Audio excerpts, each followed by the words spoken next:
अस्सलाम जी। मैं हूँ खदीजा वलायत एडवोकेट और आप देख रहे हैं मेरा YouTube channel the legal exams. आज के इस लेक्चर में हम लोग जजमेंट को डिस्कस करेंगे कि सीपीसी में जजमेंट की डेफिनेशन क्या है। उसके बाद जो सिविल कोर्ट्स जजमेंट प्रोनाउंस करती हैं एक सूट में, वो कब और कैसे जजमेंट प्रोनाउंस की जाती है, इसका जो रेलिवेंट ऑर्डर है ऑर्डर 20, उसको भी देखेंगे। अब जजमेंट की डेफिनेशन को देख लेते हैं जिसको डिफाइन किया गया है सेक्शन 2 सब क्लास 9 सीपीसी में। इसमें कह रहे हैं judgment means the statement given by the जज of the grounds of a decree or order. तो इसका क्या मतलब हुआ कि जब एक सिविल जज एक सूट में एक केस में डिक्री पास करता है या फिर ऑर्डर पास करता है, तो उस सिविल जज ने रिटन फॉर्म में अपने डिसीजन की रीजंस लिखनी होती हैं, ग्राउंड्स लिखनी होती हैं कि इन रीजंस की बेस पे, इन ग्राउंड्स की बेस पे मैं ये डिसीजन पास कर रहा हूँ। तो इस सिविल जज की ये जो स्टेटमेंट होती है जो वो रिटन फॉर्म में लिखता है, इसको जजमेंट कहते हैं। अगर आप लोगों ने जजमेंट डिक्री और ऑर्डर के बीच में डिफरेंस को समझना है तो उस पर मैं ऑलरेडी एक लेक्चर रिकॉर्ड कर चुकी हूँ। आप प्ले लिस्ट में जाके तो उस लेक्चर को देख सकते हैं। यहाँ पे हम लोग सिर्फ और सिर्फ जजमेंट को डिस्कस करेंगे। तो ये जजमेंट की डेफिनेशन थी। अब जो इसका रेलिवेंट ऑर्डर है ऑर्डर 20, इसको देख लेते हैं। ऑर्डर 20 के दो पार्ट्स हैं। पहले पार्ट में डिस्कस किया गया है जजमेंट को और दूसरे पार्ट में डिस्कस किया गया है डिक्री को। अब जजमेंट से जो रेलिवेंट रूल्स हैं इसके ऑर्डर 20 के, वो रूल 1 से लेके 5 तक है। और जो ऑर्डर 20 का रूल 20 है वो इससे रेलिवेंट है। उसके बाद अगर डिक्री की बात की जाए तो जो रूल 6 से लेके रूल 20 तक डिक्री से रेलिवेंट है। अब इस लेक्चर में हम लोग जो जजमेंट से रेलिवेंट रूल्स हैं उनको ही बस डिस्कस करेंगे। तो जो इसका रूल फर्स्ट है उसमें बताया गया है कि जो एक सिविल कोर्ट होगी वो कब और कैसे जजमेंट को प्रोनाउंस करेगी। तो rule 1, judgment when pronounced on completion of evidence, the court shall fix a date not exceeding 15 days for submission of the precise written arguments along with the relevant case law by the parties। तो इसका क्या मतलब है?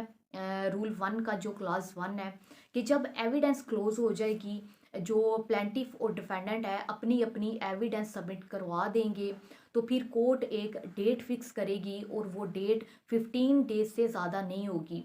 अब ये date क्यों fix करेगी? जब एविडेंस क्लोज हो जाएगी तो जो डेट नेक्स्ट डेट फिक्स की जाएगी वो डेट आर्ग्यूमेंट्स के लिए फिक्स की जाएगी। और जो उस डेट फिक्स्ड डेट पे जो दोनों पार्टीज़ होंगी वो रिटन फॉर्म में अपने अपने आर्ग्यूमेंट सबमिट करवाएंगी। और अगर वो कोई केस लॉज सबमिट करवाना चाहती हैं सूट से रिगार्डिंग, तो वो केस लॉ भी सबमिट करवा सकती हैं। अब इसके क्लास 2 में क्या कह रहे हैं? The court after submission of the written arguments under sub rule 1 and after hearing the oral submission if so required pronounce judgment in open court. अब यहाँ तक क्या कह रहे हैं कि जब दोनों पार्टीज रिटन फॉर्म में अपने अपने आर्ग्यूमेंट सबमिट करवा देंगी कोर्ट में, और कोर्ट उनके ओरल आर्ग्यूमेंट्स भी जब सुन लेगी, तो कोर्ट क्या करेगी? कोर्ट ओपन कोर्ट में ही जजमेंट प्रोनाउंस करेगी उसी टाइम, या फिर आगे ये जो वर्ड है ईदर एट वंस, मतलब कि उसी टाइम जब दोनों पार्टीज के आर्ग्यूमेंट सुन लेगी तो उसी टाइम पे भी कोर्ट जो है वो जजमेंट प्रोनाउंस कर सकती है, या फिर ऑन सम फ्यूचर डेट, या फिर एक डेट फिक्स करेगी जो कि 15 डेज से ज़्यादा नहीं होगी जजमेंट प्रोनाउंस करने के लिए। जो इसका रूल 2 है उसमें सिंपल सी बात की गई है कि जो जजमेंट प्रोनाउंस करने की पावर है वो सिर्फ और सिर्फ एक जज ही प्रोनाउंस कर सकता है जजमेंट। अगर जो जजमेंट है वो कोर्ट के ऑफिसर ने लिखी है जज की प्रेजेंस में, तो वो जो कोर्ट ऑफिसर है वो जजमेंट को लिख तो सकता है लेकिन प्रोनाउंस नहीं कर सकता। जो प्रोनाउंस करने की पावर है वो सिर्फ और सिर्फ जज के पास ही है। जज ही इसको जजमेंट को प्रोनाउंस करेगा। अब जो इसका रूल 3 है उसमें बताया गया है कि judgment to be signed, the judgment shall be dated and signed by the जज in open court at the time of pronouncing it. तो जब कोर्ट जो है वो जजमेंट प्रोनाउंस करेगी तो उस टाइम पे जो जज होगा वो जजमेंट पे अपनी सिग्नेचर करेगा और साथ डेट मेंशन करेगा। अब आगे क्या कह रहे हैं? When once signed shall not afterwards be altered or added to save as provided by section 152 or on review.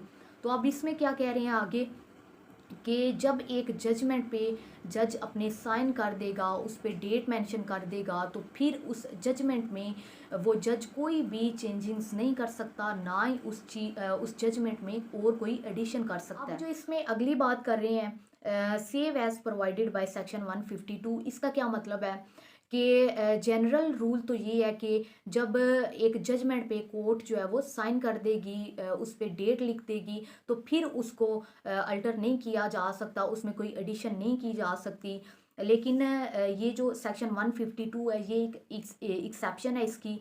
और या फिर अगर रिव्यू की एप्लीकेशन दी जाती है तो उसमें कोर्ट उसको अल्टर कर सकता है, जजमेंट को चेंज कर सकता है। अब ये सेक्शन 152 क्या है कि अगर जो जजमेंट है उसमें कोई क्लैरिकल मिस्टेक है, कोई अर्थमेटिकल मिस्टेक है, तो उसको करेक्ट करने के लिए वो जज जो है वो उस जजमेंट को अल्टर कर सकता है, उसमें एडिशन वगैरह कर सकता है, उसको चेंज कर सकता है। अदरवाइज़ इसके अलावा अगर कोई और चीज़ है तो उसको वो अल्टर वगैरह नहीं कर सकता। अब जो इसका रूल 4 है, judgment of small cause courts, कि जो स्मॉल काजिस कोर्ट्स की अगर जजमेंट है तो उसमें क्या चीज़ें मेंशन की जाएंगी। Judgments of a court of a small causes need not contain more than the points for determination and the decision thereon. तो जो स्मॉल काजिस कोर्ट्स की जजमेंट होती है उसमें सिर्फ और सिर्फ इसमें कह रहे हैं कि उसमें बाकी और कोई चीज़ लिखने की ज़रूरत नहीं है, कोई पॉइंट्स लिखने की ज़रूरत नहीं है। इसमें जो कोर्ट के डिटर्मिनेशन के पॉइंट्स होंगे सिर्फ वो ही लिखना काफ़ी होगा, जिन पॉइंट्स की बेस पे, जिन रीजंस की बेस पे कोर्ट अपना डिसीजन दे रही है वो रीजंस लिखना काफ़ी होगा।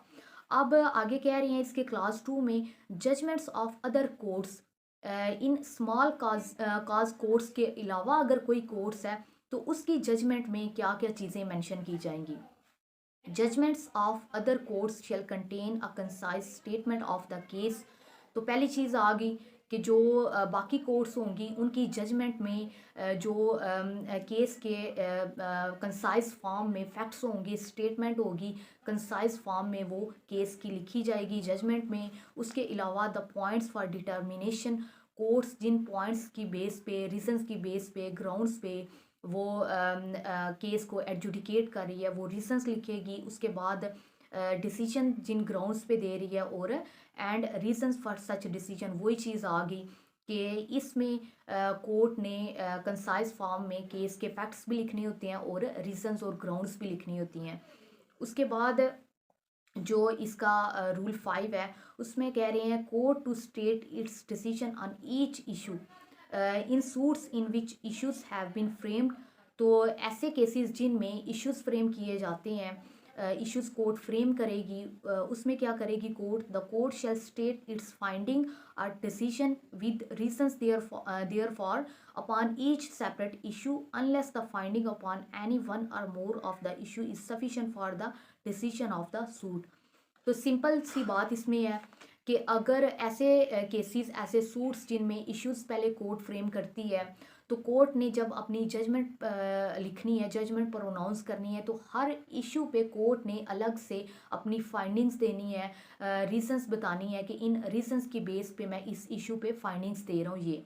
उसके बाद आगे जो चीज़ है इसमें कह रहे हैं कि अगर किसी एक इशू पे अगर कोर्ट अपनी फाइंडिंग देती है और वो फाइंडिंग ओवरऑल डिसीजन के लिए सफिशेंट है, तो फिर हर इशू पे अलग अलग फाइंडिंग्स देने की ज़रूरत नहीं है फिर कोर्ट को। उसके बाद इसका जो आगे रूल 20 है उसको देख लेते हैं। इसके रूल 20 में बताया गया है कि जो सर्टिफाइड कॉपी होगी जजमेंट की वो दोनों पार्टीज़ को प्रोवाइड की जाएगी अगर एप्लीकेशन फाइल करती है कोर्ट में parties. Certified copies of the judgment and decree shall be furnished to the parties on application to the court and at their expense। तो जब एप्लीकेशन फ़ाइल करेंगी पार्टीज़ कोर्ट में और जो भी एक्सपेंसेस वगैरह हैं उस सर्टिफाइड कॉपी पे जो भी एक्सपेंस वगैरह वो अगर पे करती हैं तो उनको कोर्ट जो है वो सर्टिफाइड कॉपी प्रोवाइड करेगी जजमेंट की और डिक्री की। तो ये जजमेंट से रेलिवेंट रूल्स थे ऑर्डर 20 में। आई होप आप लोगों को ये लेक्चर पसंद आया है। Thank you so much.